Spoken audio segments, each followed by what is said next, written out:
வாசிக்கலாம். மத்தேயு புஸ்தகம் 5வது அதிகாரம் 13வது வசனம். நீங்கள் பூமிக்கு உப்பாயிருக்கிறீர்கள். நீங்கள் பூமிக்கு உப்பாயிருக்கிறீர்கள். உப்பானது சாரமற்று போனால் எதினால் சாரமாக்கப்படும்? வெளியே கொட்டப்படுவதற்கும் மனுஷரால் மிதிக்கப்படுவதற்குமே ஒழிய வேறொன்றுக்கும் உதவாது. ஹல்லேலூயா. நல்லா கவனிங்க. ஆண்டவர் சொல்றாரு, நீங்க பூமிக்கு உப்பாய் இருக்கிறீர்கள். கவனிங்க. அதோடு தொடர்ந்து ஆண்டவர் சொல்றாரு, உப்பு சாரமற்று போனால் எதனால் சாரமாக்கப்படும்? வெளியே கொட்டப்படுவதற்கும் மனுஷரால் மிதிக்கப்படுவதற்குமே ஒழிய வேற ஒன்றுக்கும் உதவாது. ஹல்லேலூயா. உப்பில்லா பண்டம் குப்பையிலே. இப்போ உப்பு போடாத ஒரு பண்டம், இல்லை உப்பு போடாத ஒரு ஆகாரம், இல்லை உப்பு போடாத ஒரு பதார்த்தம், இல்லை உப்பு போடாத ஒரு குழம்பு, இல்லை உப்பு போடாத ஒரு கூட்டு, உப்பு இல்லை, உப்பே இல்லை. உப்பு இருந்தால் போட்டுக்கலாம், உப்பு இல்லை. உப்பு இல்லைன்னா அது எங்க? குப்பையில். இப்போ ஆண்டவர் சொல்றாரு, நல்ல கவனிங்க. நீங்க யாருங்கிறத புரிந்து கொள்ளுவீங்க. நீங்கள் உப்பா இருக்கிறீர்கள். உங்களை என்னையும் பார்த்து ஆண்டவர் சொல்றாரு, நீங்க உப்பா இருக்கிறீங்க. யார் எதுக்கு உப்பா இருக்கிறோமா? பூமிக்கு உப்பா இருக்கிறோமா? அப்போ நம்ம இல்லைன்னு வைக்கலாம். குழம்புக்கு உப்பு இல்லைன்னா என்ன செய்யணும்? குழம்ப தூரதான் ஊற்றணும். உப்பில்லா பண்டம் குப்பைகளை. சிலர் சொல்லுவாங்க தெரியுமா, உப்பு இல்லைன்னா சப்புன்னு இருக்கும். அப்ப கவனிங்க, இந்த பூமிக்கு நம்ம தான் உப்பு. உப்பில்லா பண்டம் குப்பைகளை. அப்போ இந்த பூமியில நம்ம வாழல, நம்ம இல்லைன்னா இந்த பூமி எங்க? குப்பையில. ஒருபோதும் மறக்க கூடாது. நம்ம என்ன நினைச்சிட்டு இருக்கிறோம்னா, நான் ஏதோ ஒரு மூலையில வாழ்ந்துட்டு இருக்கிறேன், என்னால யாருக்கும் பிரச்சனை இல்லை, என்னால எதுக்கும் பிரச்சனை இல்லை, என்னால எதுவும் இல்லை நம்ம நினைச்சிட்டு இருக்கிறோம். ஆண்டவர் சொல்றாரு, நீ உப்பு, ஒன்னாலதான் இந்த உலகத்துக்கே பிரச்சனைன்னு சொல்றாரு. ஹல்லேலூயா. இந்த பூமிக்கு நீதான் உப்பு. நீ இல்லைன்னா இந்த பூமியை என்ன செய்யணுமா? குப்பையில போடணுமா, இல்லைன்னா காலால தூக்கி போட்டு மிதிக்கணுமா? அப்ப நல்ல கவனிங்க. தேவ பிள்ளைகளுக்கு இல்லாத இந்த உலகத்துல ஆசீர்வாதம் இல்லை, மேன்மை இல்லை. ஏன்னா நம்ம தான் உப்பு. ஹல்லேலூயா. பக்கத்துல பார்த்து சொல்லுங்க, நான் ஒரு உப்பு, நான் ஒரு உப்பு மூட்டை. சொல்ல சங்கடமா தான் இருக்கும். ஏன்னா நேரம் போக போக உங்களுக்கு நல்லா தெரியும், நீங்க ஒரு சரியான உப்பு மூட்டைன்னு. ஹல்லேலூயா. நல்ல கவனிங்க. இந்த உப்பு எதுக்காக பயன்படுத்துகிறோம்? நம்பர் 1, எதற்காக பயன்படுத்துகிறோம்? ருசிக்காக பயன்படுத்துகிறோம். அப்போ உப்பு ருசி உள்ளது. உப்பு ருசி உள்ளது. 2வது எதுக்காக பயன்படுத்துகிறோம்னா, பாதுகாப்புக்காக பயன்படுத்துகிறோம்.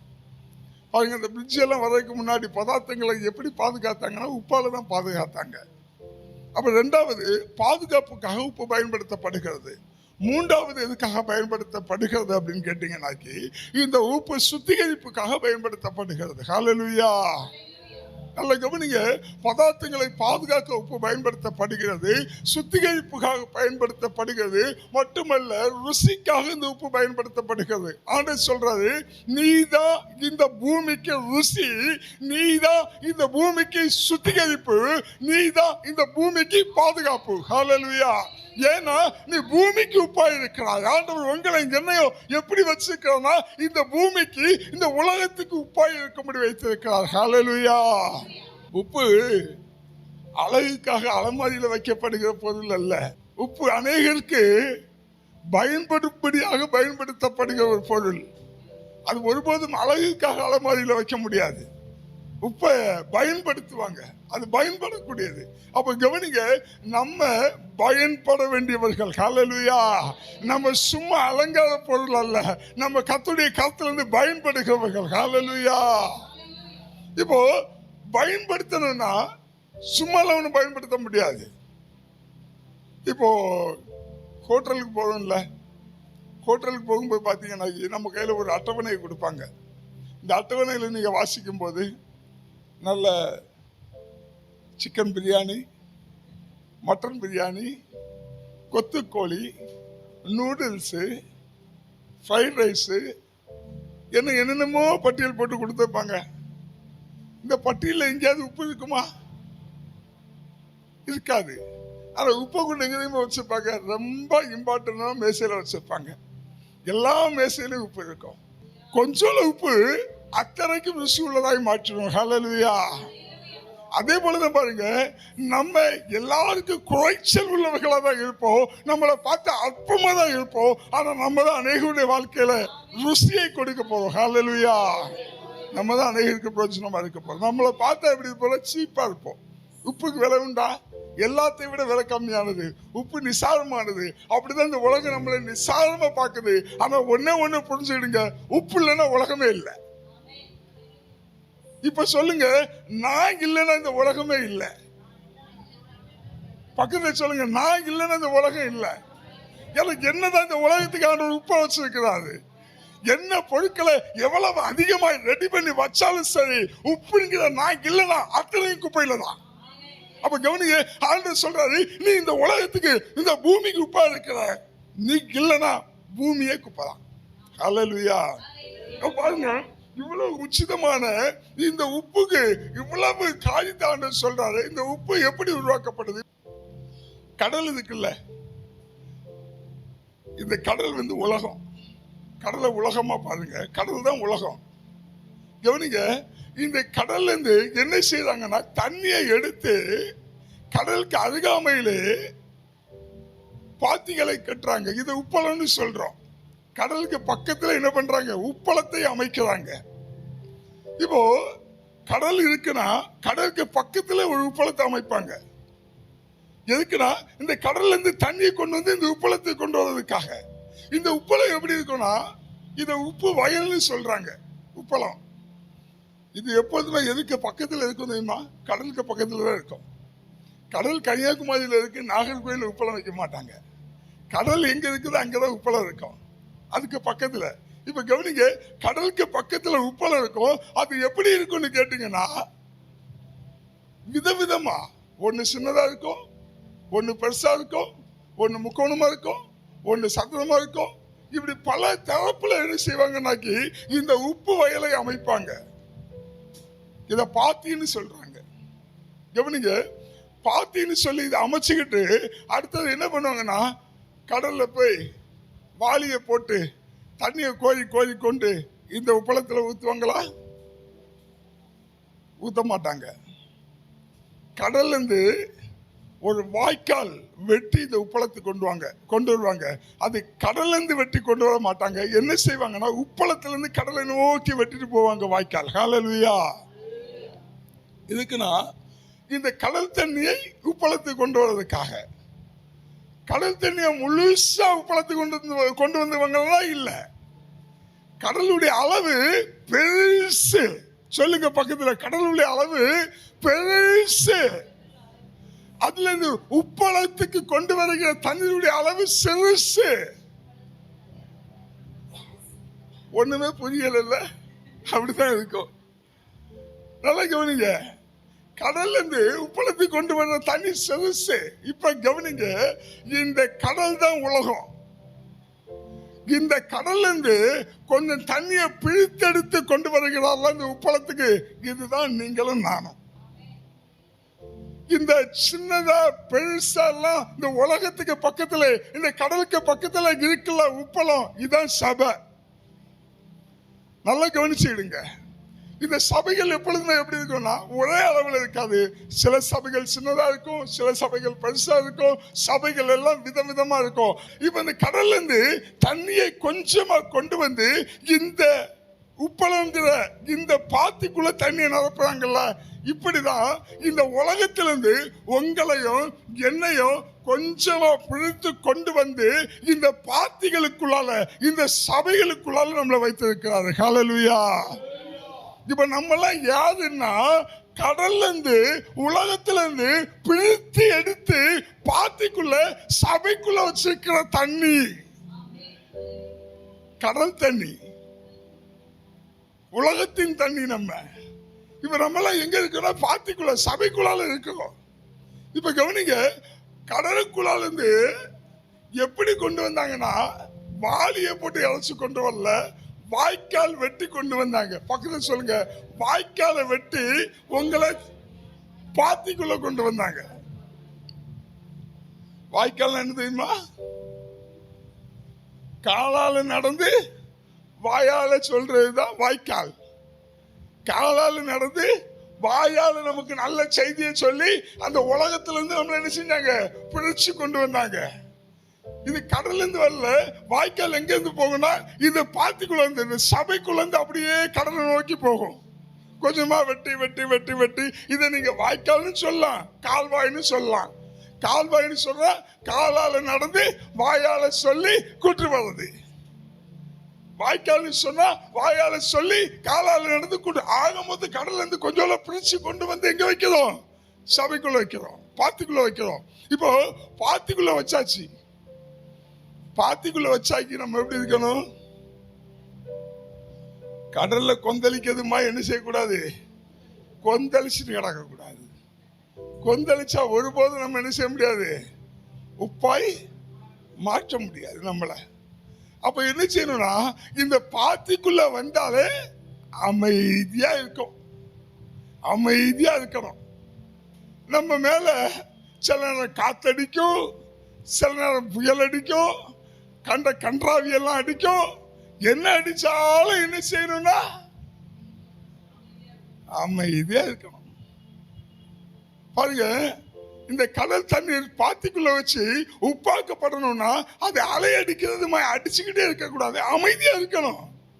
இதே போல இந்த கிறிஸ்தவ வாழ்க்கைக்குள்ளால, கிறிஸ்தவ சபைக்குள்ளால வந்திருக்கிற நம்ம சில புயல்கள், சில அலைகள், சில பிரச்சனைகள் வரும்போது நம்ம என்ன செய்யக்கூடாதுன்னா தழும்ப கூடாது.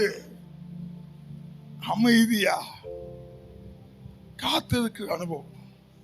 பாருங்க, உலகத்தில் இருக்கிற இந்த கடல் தண்ணியை பிடித்து கொண்டு வந்து இந்த சபையாகிய இந்த பாத்திக்குள்ளால நிலைப்படுத்தி வைத்திருப்பதற்கு காத்திருப்பதற்காக நம்ம காத்திருக்கிறோம். சபைக்குள்ள காத்திருக்கிறோம். இது காத்திருக்கிற அனுபவம். பாத்திக்குள்ளால இந்த கடல் தண்ணி எந்த அளவுக்கு காத்திருக்குமோ இது காத்திருக்க காத்திருக்க காத்திருக்க உப்பளம் அப்படிதான் இருக்கும், வயல் வயலா இருக்கும். அதுக்குள்ள கடல் தண்ணியை கொண்டு என்ன செஞ்சுருவாங்க? அப்படியே நிலைநிறுத்திடுவாங்க. இந்த கடல் தண்ணி காத்து இருக்கும். இது இந்த கடல் தண்ணி அமைதலாக இருக்க இருக்க இருக்க என்ன நடக்கும்னா இந்த சூரிய ஒளி இந்த தண்ணீர் மேல பட்டுக்கிட்டே இருக்கும். சூரிய ஒளி யாருன்னு கேட்டீங்கன்னா நீதியின் சூரியன். ஹல்லேலூயா. உன்மேல் நீதியின் சூரியன் உதிப்பார் வசனம் இருக்குல்ல, அதே மாதிரி இந்த கடலுக்கு மேல எப்படி சூரியன் உதித்து இந்த தண்ணீர் தன்மை மாறி அது கொஞ்சம் கொஞ்சமாய் உப்பு தன்மையாய் மாறுதோ அதே போல சபைங்கிற பாத்திக்குள்ளால இருக்கிற உங்க மேல நீதியின் சூரியன் உதிக்க உதிக்க உதிக்க உதிக்க உங்களுக்குள்ளால இருக்கிற தண்ணி தன்மை மாறி நீங்க என்ன செஞ்சுக்கிட்டு இருக்கீங்கன்னா உப்பாய் மாறிக்கிட்டு இருக்கீங்க. ஹல்லேலூயா. இந்த உப்பாய் மாறணும்னா ஒரே ஒரு வழி, எங்கேயும் அசையாம ஆடாம காத்திருக்கிறது மட்டும்தான் வழி. இப்ப பாத்துக்கீங்களா, கடலுக்கும் இந்த உப்பளத்துக்கும் இடையில ஒரு மேடு இருக்கும். பாத்துக்கீங்களா, இடையில ஒரு மேடு. இது எதுக்குடா? உப்பளத்துக்குள்ள வந்துட்டா நீ சும்மா என்ன செய்யக்கூடாதுன்னா இங்க இருந்து ஓடி ஓடி கடல்ல போய் விளையாடிக்கிட்டு மறுபடியும் உப்பளத்துக்குள்ள படுத்துக்கிட்டதுக்காக இல்ல. உப்பளத்துக்குள்ள வந்துட்டேன் நான், இனி கொஞ்ச நாள் என்ன செய்ய, உலகத்தோடு போய் உறவாடிக்கிட்டு வாழேன், நான் உலகத்தோடு போய் சஞ்சரித்துட்டு வாழேன், நான் உலகத்தோடு போய் என்னுடைய ஆசைகளை தீர்த்துட்டு வாழேன் அப்படின்னு சொல்லி உலகத்தோடு போறதும் வலதும் உலகத்தோடு போறதும் வலதுமான ஒரு அனுபவத்துக்காக இந்த மேடு இல்ல. நீ உப்பளத்துக்குள்ள வந்துட்டனா நீ உலகத்தோடு உறவாட கூடாது. நீ உலகத்தோடு உறவாடுறதுக்காக அழைக்கல. நீ உலகத்துக்கு ருசியா இருக்க முடியாது, உலகத்துக்கு உப்பாய் இருக்க முடியாது, இந்த உலகத்துக்கு நன்மையாய் இருக்க முடியாது, இந்த உலகத்துக்கு ஆசீர்வாதமாய் இருக்க முடியாது. கர்த்தர் உங்களை அழைத்திருக்கிறார். ஹல்லேலூயா. அப்போ உப்பளத்துக்குள்ளால சபைக்குள்ளால நீ வந்துட்டனா எப்படி இருக்கணும்னா அமைதியாய் அமைதியாய் காத்து இருக்கணும். ஹல்லேலூயா. காத்திருக்க நீ உப்பாய் மாற்றப்பட்டு கொண்டிருக்கிற. ஒருவேளை நீங்க நினைக்கலாம், என் வாழ்க்கையில என்ன நடக்குதுன்னு தெரியல பிரதர், அத்தனையும் சுனாமியா இருக்குது, அத்தனையும் பிரச்சனையா இருக்குது, அத்தனையும் போராட்டமா இருக்குது, என் வாழ்க்கையில மட்டும் மறுபடி கொந்தளிப்பின் அனுபவங்கள் வந்து கொண்டிருக்குது. கொந்தளிப்பின் புயல்கள் வரும், ஆனா நீ அமைதலா இரு. சில புயல்கள், சில பிரச்சனைகள் உன்னை நோக்கி வந்து கொண்டிருக்கும், நீ அமைதியா இரு. ஆனா ஒண்ணு, நீ அமைதியா இருக்க உன் மேல நீதிக்கு சூரியன் உதித்து கொண்டே இருக்கிறாரு. மறுபடியும் நீங்க ஒருபோதும் தண்ணீராய் மாற மாட்டீங்க, நீங்க சுவை தருகிற உப்பாய் மாறுவீங்க. ஹல்லேலூயா.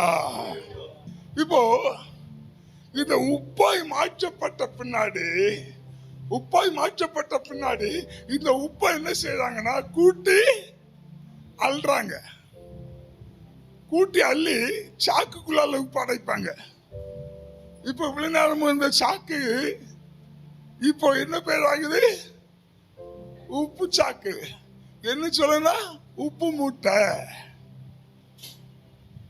நல்ல கவனிக்க, இந்த சாக்குக்குள்ள அடைச்சி உப்பு மூட்டை ஆக்கி என்ன செய்வாங்கன்னா, ஒரு லோடு மூட்டைய திருநெல்வேலிக்கு அனுப்பு, ஒரு லோட மதுரைக்கு, ஒரு லோடு சென்னைக்கு, ஒரு லோடு திண்டுக்கல்லுக்கு, ஒரு லோடு ஆந்திராவுக்கு, ஒரு லோடு கர்நாடகாவுக்கு, இப்படியே உப்பான பின்னாடி என்ன செய்யறாங்கன்னா ஒவ்வொரு தேசமாய் அனுப்புறாங்கல்ல. எதுக்கு தெரியுமா? அங்க உள்ள ஒவ்வொரு தேசத்திலையும் இருக்கிற இந்த உலக மக்களுக்கு ருசி உள்ளதாய் நீங்க மாறுவதற்காக. ஹல்லேலூயா. இதே போலதான் பாருங்க, ஆண்டவர் இயேசு கிறிஸ்துடைய நாட்கள்ல இயேசு கிறிஸ்துவோடு கூட இருந்தவங்க உலகத்திலிருந்து பிரித்து எடுத்து இயேசு கிறிஸ்து தன்னோடு கூட வைத்து தன்னோடு கூட அவர்களை பார்த்துக்குள்ள காத்திருக்கிறவர்களாய் செய்து அவங்க காத்திருந்து ஒரு நாள் வந்துச்சு பாருங்க. அப்ப ஆண்டவர் என்ன செஞ்சார்னா அத்தனை உப்பு மூட்டைகளையும் தேசங்களுக்கு ஆசீர்வாதமாய் அனுப்ப ஆரம்பிச்சாரு. அதுல ஒரு உப்பு மூட்டை தான் இந்தியாவுக்கு வந்துச்சு. பேர் என்ன? தோமா. தோமா யாருன்னா உப்பு மூட்டை. அந்த உப்பு மூட்டை இந்தியாவுக்கு வந்ததுனாலதான் இந்த இந்தியா இன்னைக்கு கிறிஸ்தவோ அப்படிங்கிற ஒரு நறுமணத்தை கண்டடைந்தது. ஹல்லேலூயா. அதே போல உங்களை கர்த்தர் தேசங்களுக்கு ஆசீர்வாதமாய் மாற்றணும்னா நீங்க என்ன செய்யணும்னா உப்பு மூட்டையாய் மாறணும். ஹல்லேலூயா. இப்ப பக்கத்துல சொல்லுங்க, நான் ஒரு உப்பு மூட்டை.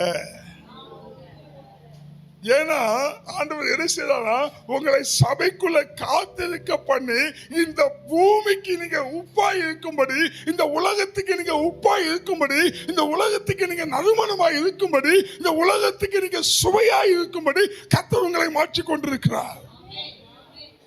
அப்ப கவனிங்க, இந்த உலகத்தின் ஆசீர்வாதம் எங்கேயா இருக்குன்னா வேற எங்கேயும் இல்ல, உங்களுக்குள்ளதான் இந்த உலகத்துக்கான ஆசீர்வாதமே இருக்கு.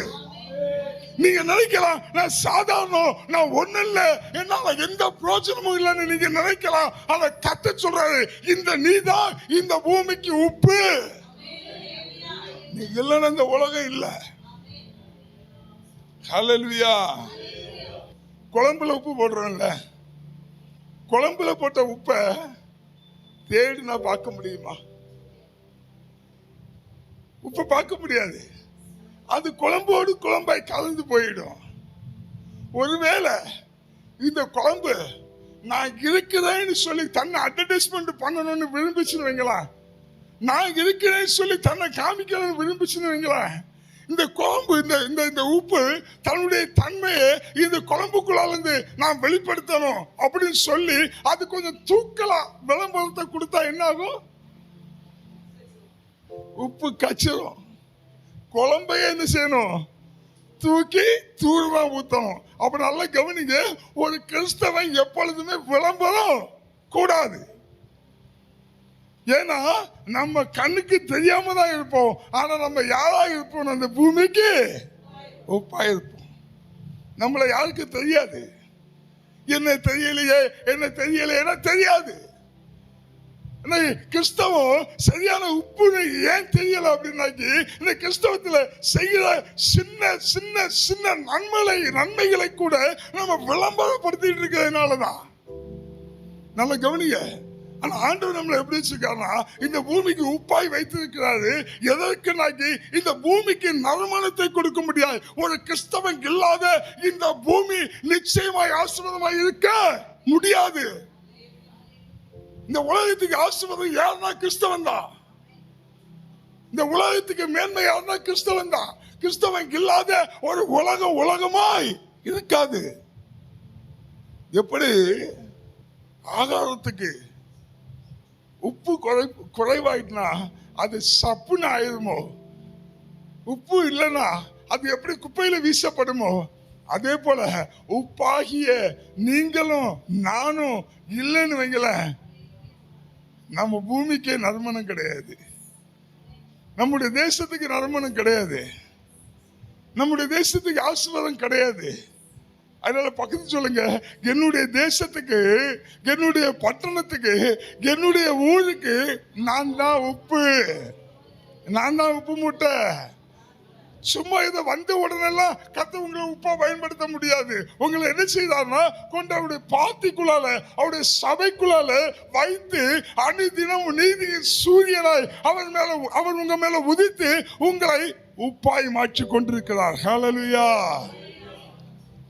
நீங்க உப்பா மாற மாற மாற உங்களை அறியாமலே நீங்க என்ன செஞ்சுக்கிட்டு இருக்கீங்கன்னா வெண்மையாய் மாற்றப்பட்டு கொண்டிருக்கீங்க. உங்களை அறியாமலே அநேகருக்கு பயனுள்ளதாய் மாற்றப்பட்டு கொண்டிருக்கீங்க.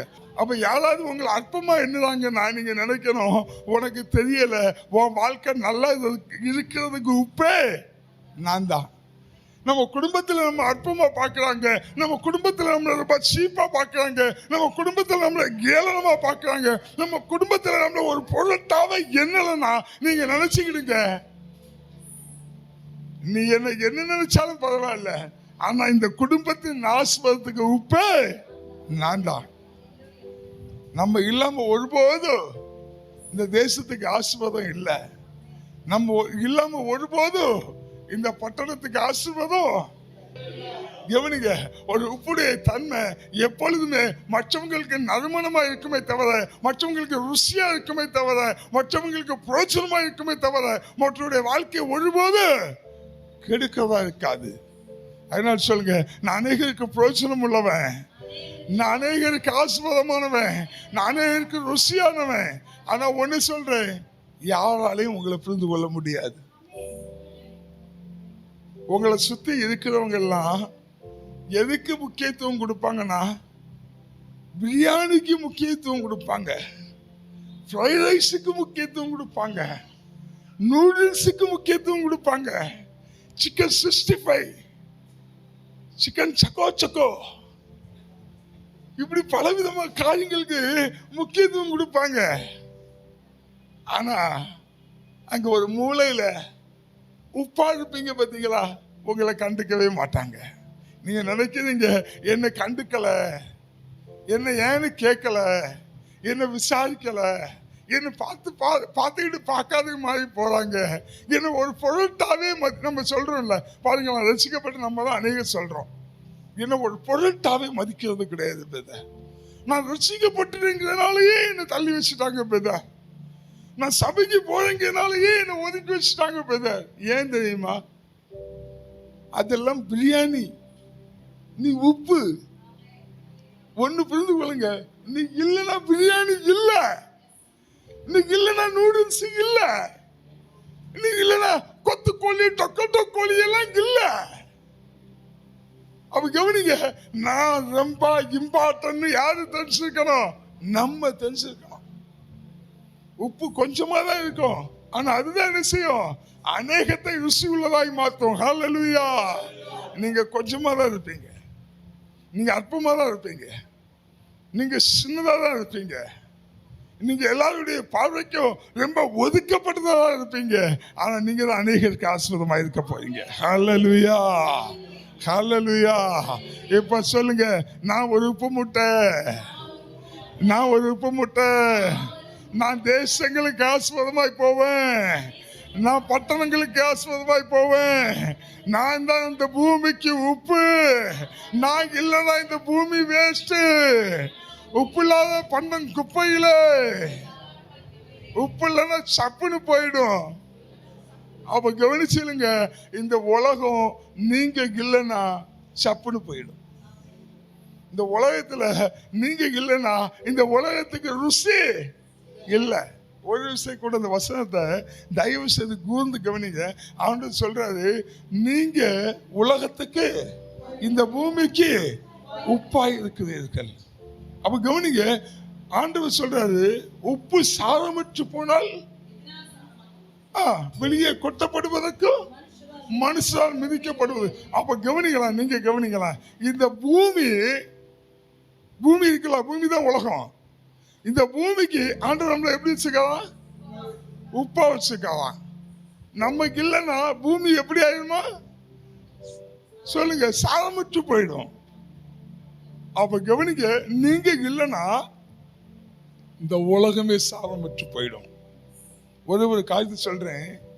தோமான்கிற ஒருத்தர் இந்தியாவுக்கு வர்றதுக்கு முன்னாடி இந்த உலகம் எப்படி இருந்துச்சுன்னா விழிப்புணர்வு எல்லாம் கிடையாது. என்ன சொல்ல போனா, கிறிஸ்தவம்னு ஒண்ணு இந்தியாவுக்கு வர்றதுக்கு முன்னாடி இந்த உலகம் எப்படி இருந்துச்சு தெரியுமா?